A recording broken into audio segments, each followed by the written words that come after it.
All right, welcome back, sleep detectives. We're back, magnifying glasses in hand to solve all of your sleep problems and sleep crimes. Sleep mysteries. That's, yeah. They are often leave us scratching our heads. Definitely feels like that at 3 a.m., I can tell you. All right, should we just dive in? Let's do it. Let's get into it. I got this lovely message from Beth saying, "Hi, Sally, love your podcast and have found it so helpful. I have a question if I was wondering if you could cover in a Sleep Detectives Q&A maybe. I have a 7-month-old who we are nearing readiness to move out of our bedroom. We're hoping she'll share with her older brother who is 4 years old. Do you recommend she goes into her own room first, and if so, until what age? If we can't rearrange to facilitate this, what guidance would you give for the move?" They go to bed at similar times. She goes at 6:45 and him at 7. And he usually has several stories in his bedroom as he winds down. This would almost certainly disturb her. Would love any advice. Thanks so much for all you do, Beth. I giggled just then reading that because I thought I can just imagine a sassy 7-month-old being like, "Excuse me, this reading is disturbing my peace." Yeah, that would have been one of my babies. Like, no. Yeah, totally. But you might be the best one to answer this because I have babies in their own rooms. As in like my own. And when I have tried, I am not the mother for it. I don't have the patience for this exact reason of like the disturbance. But I do see the merit, and sometimes logistically we need to. So I guess first question, would you move this baby into their own room originally or just dive straight in? 7 months old.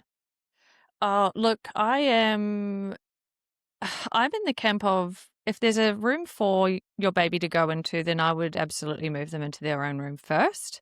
Yeah. Just to sort of, take the stress out of, what's coming up, 8, 9, 10 months when they're standing in the cot and you're going to have to sort of, not you're going to, but there's a really high chance you're going to have to do some resettling at that point in time. And even if you've got the most amazing sleeper on the cuts, I think it just released some of that pressure of, my gosh, I've got to get you back off to sleep. You're going to wake your brother, which, there is merit in the idea of like the earlier you put them in together, the easier it is.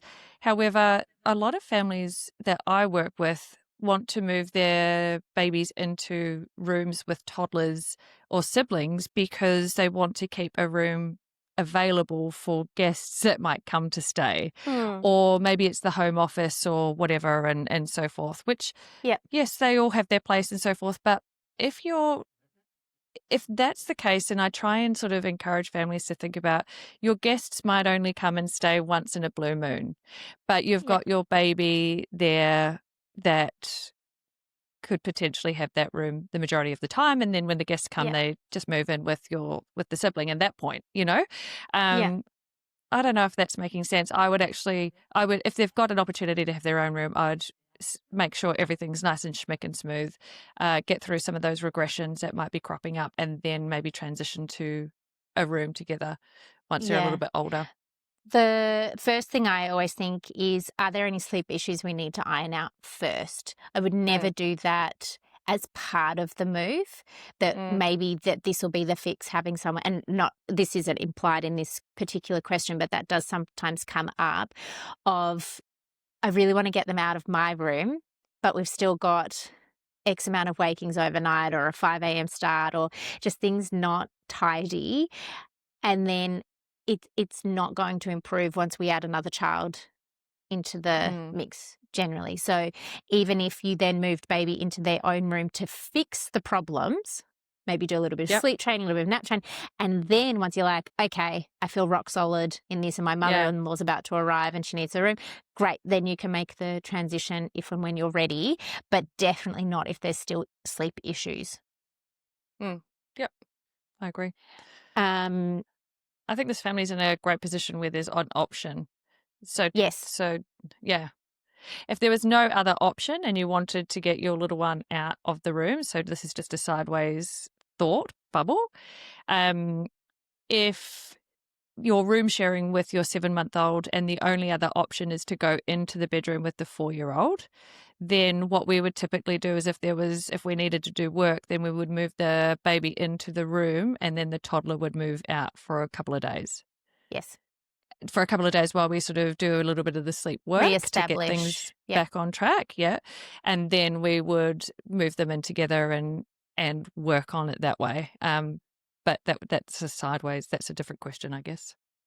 No, but I like a sideways bubble. And I think also whenever you're putting anyone in the same room together, you also have to have realistic expectations that there is a transitional phase often. That's what I personally can't get through. I'm like, just go to sleep. Where there's tomfoolery, there is a bit of disturbance. It's he's keeping me up, she's keeping me up, or maybe one is a bit more of an early riser than the other, and you essentially just need to write it out and know that, okay, there is a chance that they wake each other up.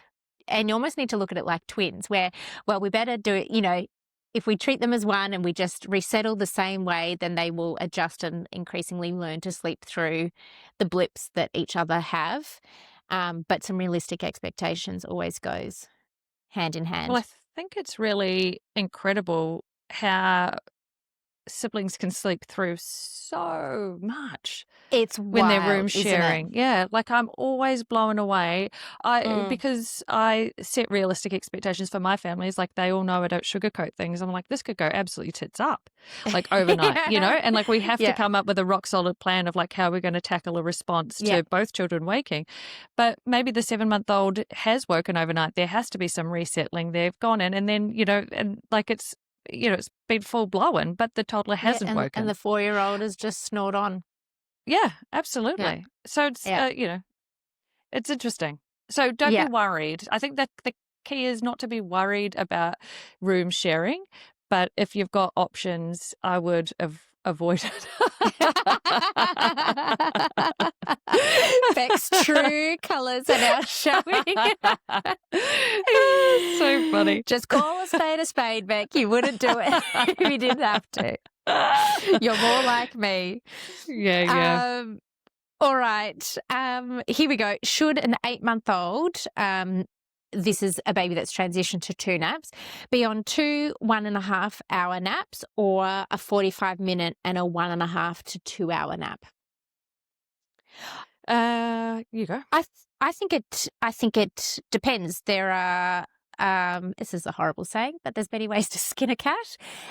There's no. There's so many times that I want to say that, but then I'm like, you really shouldn't. A baby sleep chat.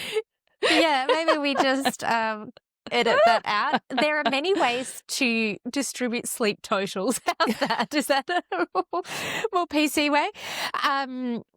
There are many ways to schedule 2 naps. As a mother, my personal preference would be I'd take 2 1.5-hour naps any day over a short long. But there's often reasons why we might need to alter, whether, you've got an activity that can't be changed, a toddler or something in the mix, but we need that second nap to be good.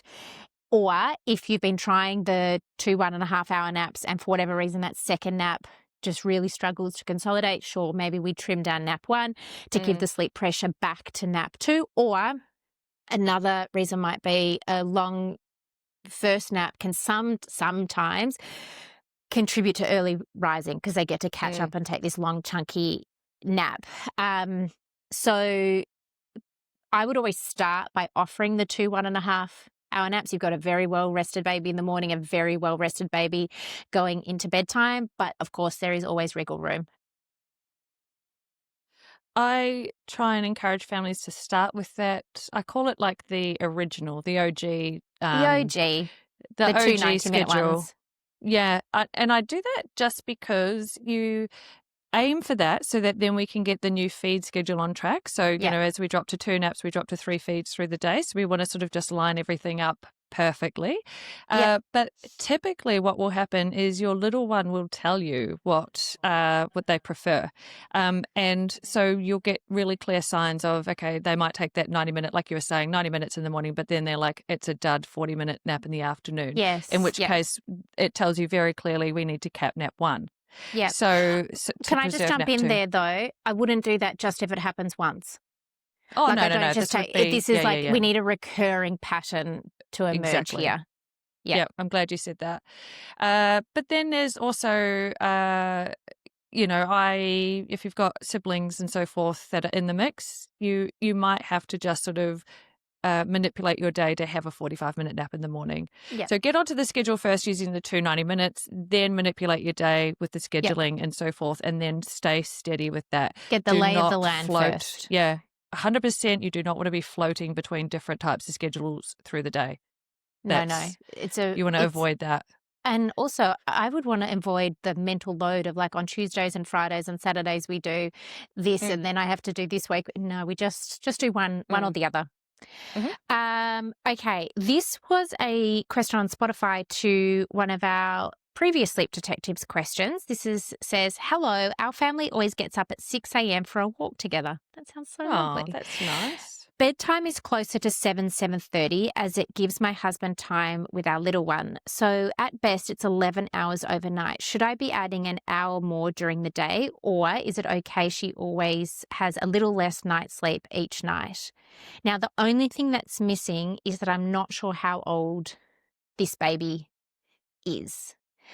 I think if I'm putting the pieces of the puzzle together right, I'm going to say 7 months, 6 or 7 months. I'm okay with it families can do sleep Whatever. however they like. Like Yeah. at the end of the day, if you really love getting up at 6 o'clock and you're really enjoying your time as a family and it really works for you and your baby is sleeping 11 hours overnight and everything is hunky-dory, then absolutely. Like that's so totally cool. I I'm would with you. still keep the naps as we would, 3 naps. They're totaling sort of closer to 3.5 hours through the day. I wouldn't be adding extra sleep in because at that point, once you start adding more into the day, you're mucking around with sleep pressure overnight and potentially you're going to end up with less sleep overnight because you've got more in through the day. So if it ain't broke, I think it's rocking. Yeah, I think it's absolutely fine. Absolutely fine. Yeah, I'm the same. If you had big sleep issues, or if that first nap was ending up becoming really early and then 6 a.m. became 5:45, which became 5, and it kind of all did a bit of a backslide, then we'd regroup and try and get to a later start. But no, I'm with you. If it ain't broke, enjoy it. And you got to make it work for you and your family. If that's the way that your partner or the other parent can see your baby, then that's really important as well. There may be a time, so if we're thinking 7 months old, Yes. there's going to be a time where this stops working. And that's Yes. because when you move to a 2-nap schedule, if you're starting your day at 6, then the 2 naps are just not going to line up with a 7:30, 8 o'clock bedtime. Is it? Yes. And so at that point, you've got to pick either dad has time in the morning or in the evening. And unfortunately, that's a really hard choice to make. But in order to protect your sleep overnight, one of them has to give, I'm afraid. Yes. You got to pick your hard. Yep. Yep. Okay. Here is this now. Listening is on, Bec, because this is a long one, but it's a good one. Hello, big fan of your podcast with Bec. Thank you. I'm a first-time Kiwi mum. Oh, kia ora. With a 5-month-old. That's hello. I know. Mary. I do actually. I am cultured enough to know that. But I was reading the message at the same time, but I clearly can't multitask. I used to live in a building called Kiora. Oh, did you? Yes, and it was the most beautiful apartment I have ever seen in my life, and I miss it dearly. And if it wasn't for children and us outgrowing it, you would have had to drag me out of there kicking and screaming. Anyway, so 5-month-old baby. He's a hungry boy and trying to reduce some night feedings. He has been able to self-settle for bedtime and nap time since 4 months old, but struggles at night if I push back on a feed time. If he slept through the last night, for example, usual 12 a.m. feed, but he slept through until 1 a.m., then I try to hold out till 1 a.m. the next night. Oh, she's definitely been paying Yeah, attention to listening. the Yeah, yeah, pod. yeah. Love it. Use pick up, put down, and cot side settling to get the bedtime self-settling, but during the night, it really doesn't seem to be cutting the mustard. He's not going back to sleep, and I end up rocking him or holding him. I'm a bit scared of space soothing, but would that be what you suggest for the next approach, or just hold steady with what I'm doing? Would love your thoughts. Oh, and I'm following your 4-hour feed guide and then transferring to the night, so no doubt regarding feedings. Lizzie, you are an A+ listener. Yeah, There are so many things congratulations. that You're I doing an can amazing job. absolutely. And for a 5-month-old baby to sleep through till 1 a.m. for a feed, and yes, it's been tricky, but to organically go through till 1, and then I'm assuming back down until morning, fabulous. Yeah, so good. All of those little tweaks that you've taken from the pod are absolutely setting the stage for success. So I guess essentially the question is, why is it tricky to resettle versus feed? Am I interpreting Like, that right with a hands-on technique? yeah, why is it so tricky to resettle when we know that he's slept until 1 o'clock previously? Exactly. Yeah. And they've used pick up, put down, and cot side settling to get the bedtime looking so, as you would say, schmick. I think it can be tricky sometimes because our little ones start to become really accustomed to when they wake, they get fed. And so when they start to naturally push out these wake windows, we're like absolutely loving it sick because it goes from like 10:30 to 11, boom, yes, amazing. You're sleeping later, you get fed. 11:30, oh my gosh, amazing. He still gets fed. You know what I mean? So that first wake and feed is sort of ingrained. Yeah. And then, they do an absolutely smashing job and sleep all the way through till 1 o'clock. And we're like, yes. And, as you are following it correctly, like we now anchor that in.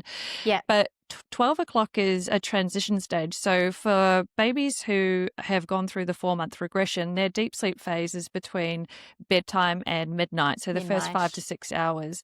So they have a transition stage from deep sleep to light sleep at around that time. So most little ones are trying to have a little bit of it. They do have a partial arousal around that time that actually can be quite tricky to tick over again into another sleep phase. So that's why it sort of feels for a lot of families, well, that's amazing. Like I've got, 5 or 6 hours and then I'm just going to offer a feed and get back down. Yeah.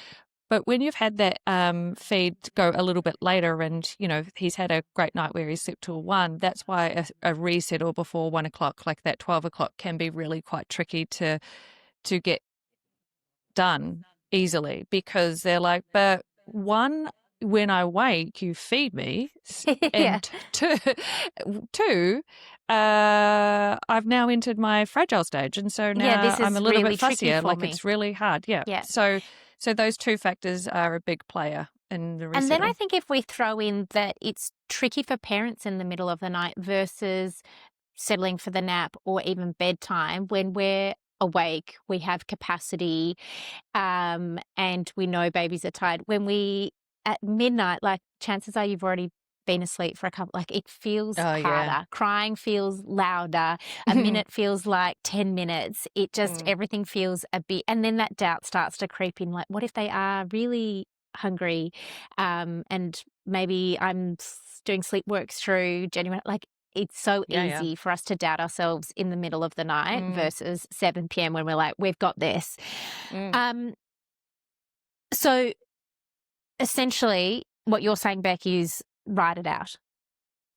I'm saying those are the reasons why it's hard, and you will need to have really good resolve at that moment in time to get through it and to resettle with confidence, and to and just know that those are actual reasons. They're actual reasons, and you're just going to either resettle with assistance, rock, pat, hold, cuddle, all the way through until he goes back off to sleep and then feed the next one. Or if you feel like his skill set has really strengthened and developed and you want to do more of an in and out approach, go for it at that time. Yeah. And just follow through. That's where my head went. First of all, I am real life example of that fragile sleep cycle changeover. For almost one whole year, my second baby had a cry at about like 11:30, 11:40, which for him Mm. was, I used to, the way I framed it in my head was, oh, he's clunking through and this was Oh, a yeah. like slept all night, no notes kind of baby. But I would hear him every night for Mm. 30 seconds have a cry, particularly if he was overtired, just Mhm. by nature of being a second baby. But yeah, I just knew he was vocal during that sleep cycle changeover. It was just tricky for him. So Also, yeah. you go. And sorry, I've got a lot to say. I So, love it. oh God, I sound like I'm awful because I'm just waiting for you to finish so I can crack on with what I've got to say. But I You just get give me so the wrap it pumped up about this. signal. Well, yeah, well, like you can hear like, but also usually at this age, there's a lot of families are room sharing, Mm, as well. So mm, it gets harder and harder just to listen to the snuffling and the crying and the low grade sort of stuff. You just sort of want yep. to end it pretty quickly so Nip it everyone in the can go bud. back off to sleep. Yeah, so I guess it's just so a couple of things, and that is that you don't want to start a resettle unless it's absolutely necessary. So Yep. if they're snuffling around, rolling around, low grade grizzling, low grade crying, they're just in the low grade zone. Yep. You are hands off. You're not even acknowledging. You're just letting them be, and then it's when they start to become a little bit more escalated that actually you start popping your technique into the mix or your assistance. And often that can be a great way of offering opportunity for your little one to actually use their own skill set, because it will Mm, either go one of two ways. Like if you're room sharing, and it goes to saying without room sharing as well, you just want to sort of listen, stop, wait and listen. What's mm, going on in that room? If they're low grade, stay out of the room because that's their opportunity. It's like learning to ride a bike. They need to learn, give them the bike, give them a chance to sort of ride. If you don't offer opportunities with the bike, they're never going to learn how to ride one. The same thing with sleep. If absolutely. you don't give them a chance to sort of sort themselves out and be able to sort of move through that whole I'm wide awake now, I feel drowsy, feel sleepy, conking out, then it's going to take a whole lot longer. So your low grade stuff is a really important opportunity for your little ones to start working it out for themselves. If they Mm, escalate and it becomes uncomfortable, that's your chance to go and assist, either with more yeah. intervention or a technique to reassure and respond. The other thing that I want to add to this is that, so this baby's been able to self-settle since 4 months, which is fabulous. Um, it can be that what worked at 4 months has had a bit of a shelf life and is a bit too stimulating now at 5 months, particularly if it's Mm. hands-on, like pick up and put down. The transfer can sometimes become a little bit more elusive. Habits, things. They're just a bigger baby. They're a bigger baby. They're a savvier baby. They're an older baby. And what worked at 4 months beautifully can sometimes just no longer work. So it's not necessarily that. Time checks or the spaced intervals are definitely what you need to go and do. I think I would start with, I'm going to commit to the hands-on, what has been historically working until they go back to sleep. But I always encourage parents, does this feel productive? Mm. If you think this baby is crying more in my arms than perhaps if I just pop them down and went in every few minutes to just say night night, shh, shh, and see you later, then it's worth making the change. You don't have to do it just because it's the next iteration of settling and a technique. Mm. But if what you are currently doing is no longer productive, then yes, we can look to do something less stimulating just based on age. Yeah, exactly right. So, to move more into that, it could take you an hour and 20 minutes of rocking to get baby back Yes, off to and sleep. I think that's also something that doesn't get talked about perhaps enough. That it's not just it's not always just like a 10-minute resettle. Mm. Sometimes it's a lengthy resettle, but if that's the work. If you've got Yeah, everything that's the else word. lined up and you know that, it's not because of day feeds during the day or whatever, if we just take this purely at face value and know that this baby has great skills and can organically sleep through until 1 and 12 o'clock the next night comes around and you're wanting to keep that feed in the 1 and beyond, then it may not be 10 minutes. It may be an hour. Yeah, absolutely. And we need to normalize that. Yeah. Also, what you're going to find on the other side of that is maybe baby's awake at 12, you get them back off to sleep with rocking, holding, padding at 1:30. Mhm. And then they're either going to wake up at 2:10 at the end of their sleep cycle, Mm. or they might push all the way through till 4:30. But It what will it's tell you, so what will often is the happen? 4:30. Oh, Yeah. it's so often. And if it's a 4:30, and I've referred to this beforehand, if you've resettled them and it's taken an hour and 20 minutes or whatever, and they're finally back asleep, and then they don't wake till 4:30, they have told you that 12 o'clock was never a genuine hunger-related Mm. waking. That was an absolute Mm. resettle, and you did the right thing, and it was all hunky-dory. Because if they've gone back off to sleep at 1:30 and woken at 4:30, they have actually woken then at 2:10, Mhm. 2:50, Mhm. 3:30, And put 4:10, themselves back to sleep. and put themselves Yes. back off to sleep. So if they were genuinely, absolutely starving, they are not going to keep resettling themselves. They're going to be like, for goodness sake, I am telling you I am hungry and feed Yeah. me.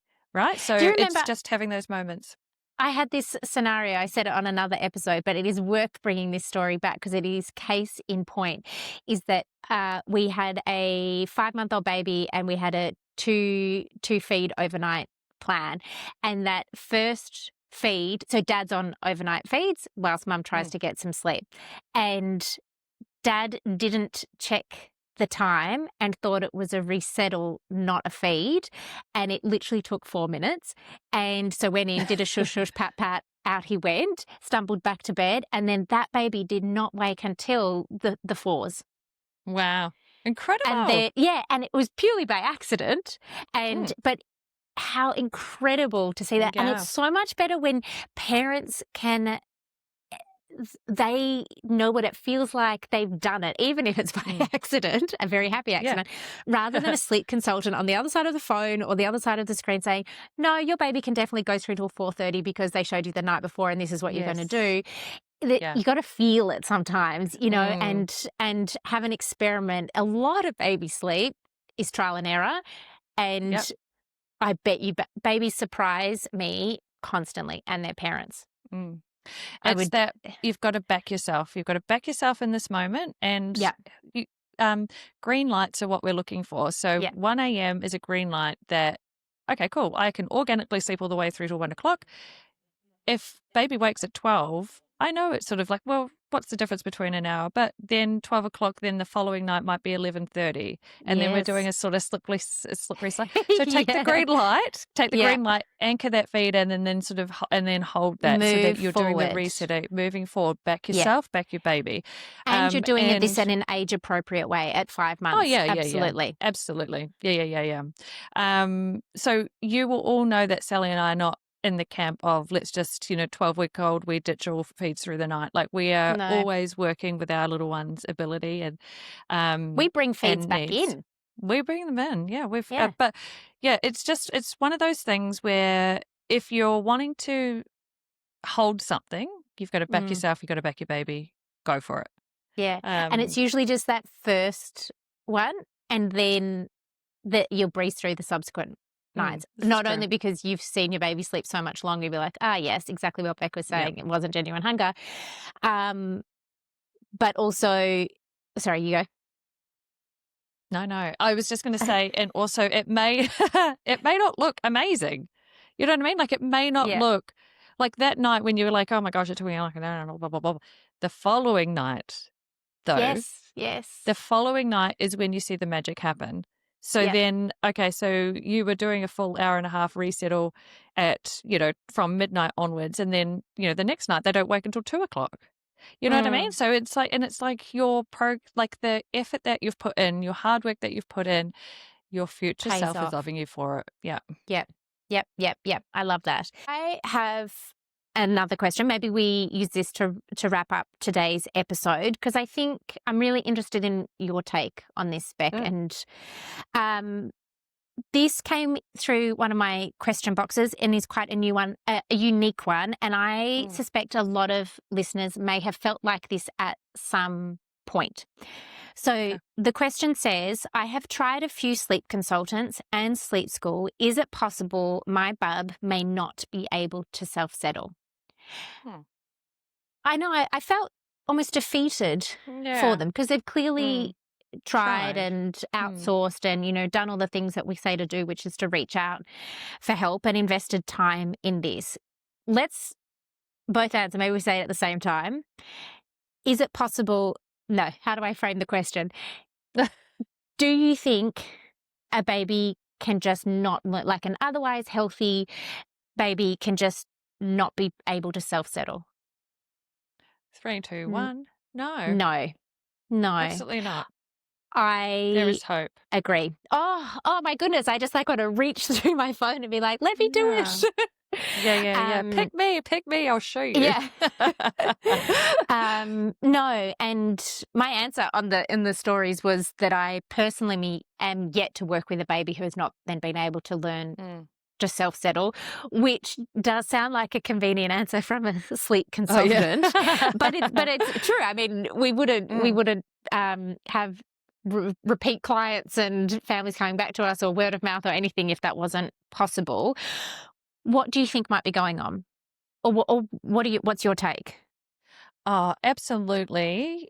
There is room for your little one to learn how to self-settle, 100%. Like, I am in agreement with you. I haven't had anyone that hasn't improved their sleep or had a little one being able to self-settle. But sometimes there is a case, like, gosh, I want this to come out in a really nice, gentle way. Sometimes there is a readiness for change that isn't quite nailed right at the beginning, so it becomes, you see other families that have got little ones that are sleeping beautifully and babies that are, on great schedules and, they're self-settling and, having, one or two, they're doing an amazing job and that's Sarah down the road. And we really want that for ourselves. And so we reach out for help, but perhaps actually we're not ready to hear the information that comes our way in terms of, so this is how you might do it. So I'm saying this in a really loving way, that actually sometimes we need to get to a point where we're like, we actually cannot go any further the way things are. And I just need to receive the information and apply it and go from there and use the support systems. And I'm not saying that this particular listener hasn't actually gone and done all these things, but no, we don't know a lot anything. of families, a lot of families that come our way that have used consultants in the past and for whatever reason they haven't worked, but it's in this moment that they're like, I'm so desperate, I'm going to reach out one more time. Yeah. And looking for the magic that fix. Rock bottom. Yeah, that's right. And It's really hard. And if we could wave the magic wand of this schedule will do it, this bottle volume will fix it, this sleeping bag will be the answer, the hard work is usually what needs to happen. I have a slightly different. I'm in agreement, as in that's a common, common enough scenario where the goal is here, but there's a hesitancy to make change, if that makes sense. Which, again, we don't know if that's the case. Oh, yeah. I mean, hello, gym membership. Yeah. One of the things that I thought is that, there are lots of different sleep schools, and I often see particularly on TikTok, people talking through their experience at different sleep schools. And each sleep school and each sleep consultant, even you and me, Bec, we have a different ethos, a different technique, a different, I think you and I are becoming one person day by day. Yeah. But some of the things or even when I've worked with clients who did go to a sleep school and then we worked together, I think that there is that they often use techniques that don't work for every baby. There is often this, and we've talked about this before. We did an episode ages ago about are we gentle, and sort of how that word rubs us up Makes the us wrong way a uncomfortable. little bit. Yeah. Mm-hmm. And so when I've often watched these, which, and again, like I'm purely speculating here, but this is something I often see, is that people are scared of sleep training in its Yeah. traditional form. I'm Mm-hmm. not talking about cry it out, put a baby in the cot and don't go back in until 7 a.m. I'm talking about using a FERBA, a modified FERBA, responsive, time-checked intervals, whatever you want to call it. And I'm not saying that's the holy grail. There are lots of other things, but a lot of sleep consultants won't do that. A lot of sleep schools will be about picking True. up, putting Yes, I down, see where you're going. shushing, Yeah. patting. And so if you have tried different variations on a theme, even with the best schedule, the best environment, the right Mm-hmm. sleeping bag, it cannot work. And as your baby gets older and older and older, all of those approaches become more and more stimulating, and you are Mm-hmm. left with a heavy baby with a big set of lungs, and it all feels too hard. And that is something that I commonly see. That And is if a it really works, great take. Yeah. oh, thank you. If it works like it obviously works for some families, but it's not that you are doing this wrong or that your baby can't learn to self-settle. It's that people are scared of sleep training, which is Yeah. an evidence-based approach using a timed check out of the room technique. And I will die on that hill. This is one of those questions, and this is, and I really want to phrase this in a way that doesn't offend anybody. But when we've got sleep consultants who don't use techniques and they're just purely gentle, they're just, in that gentle sense of like, I'm going to, they don't, they won't allow any type of tears or unsettled behavior whatsoever. And then they don't get the results. Like the children are finishing the packages and babies are still really unsettled and not sleeping. What happens then? Yeah. Because like I can't send clients away if I feel like I haven't ironed out practically every little last wrinkle. And so if like I just like what happens? Maybe we discussed this on the other episode, but if I knew that I had many, many clients sort of feeling like they're leaving my package or program and not getting the results that they desired, then I'd be thinking I need to sort of change something. Yeah. And I think that, when we go down the more traditional sleep training technique, that's also where a lot of shame starts to come in, shame from other parents, shame from other sleep consultants. We can all be scared off from doing it, but my goodness, does it have a place in fixing baby sleep issues, particularly for the babies where you have tried everything, but have you tried sleep training? Well, this And is right. Yeah. yeah. And so that's where and maybe this family has, I'm not sure.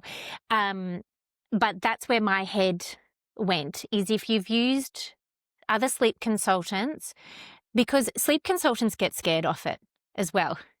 They want to tiptoe. They want to be considered quote unquote gentle. A lot of sleep schools are about the fundamentals and the foundations of baby sleep, but they're also looking after the mother. So if a mother is feeling terrible, they're probably not going to go in too hardcore with sleep training. It'll be about, equipping you with tools and techniques to then go home and implement and education.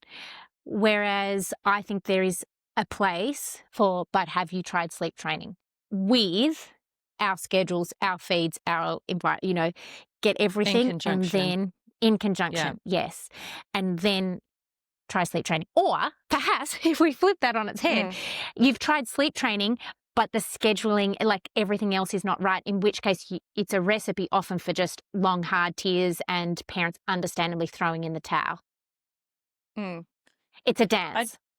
It really is. And working with us, like this is not an ad for us, but this is why I think we have so many Click the great link in success bio. stories. Yeah. Because we talk our families through this. We're talking really tired, so bloody tired parents who are just at the lowest point, broken. A lot of families are absolutely freaking broken.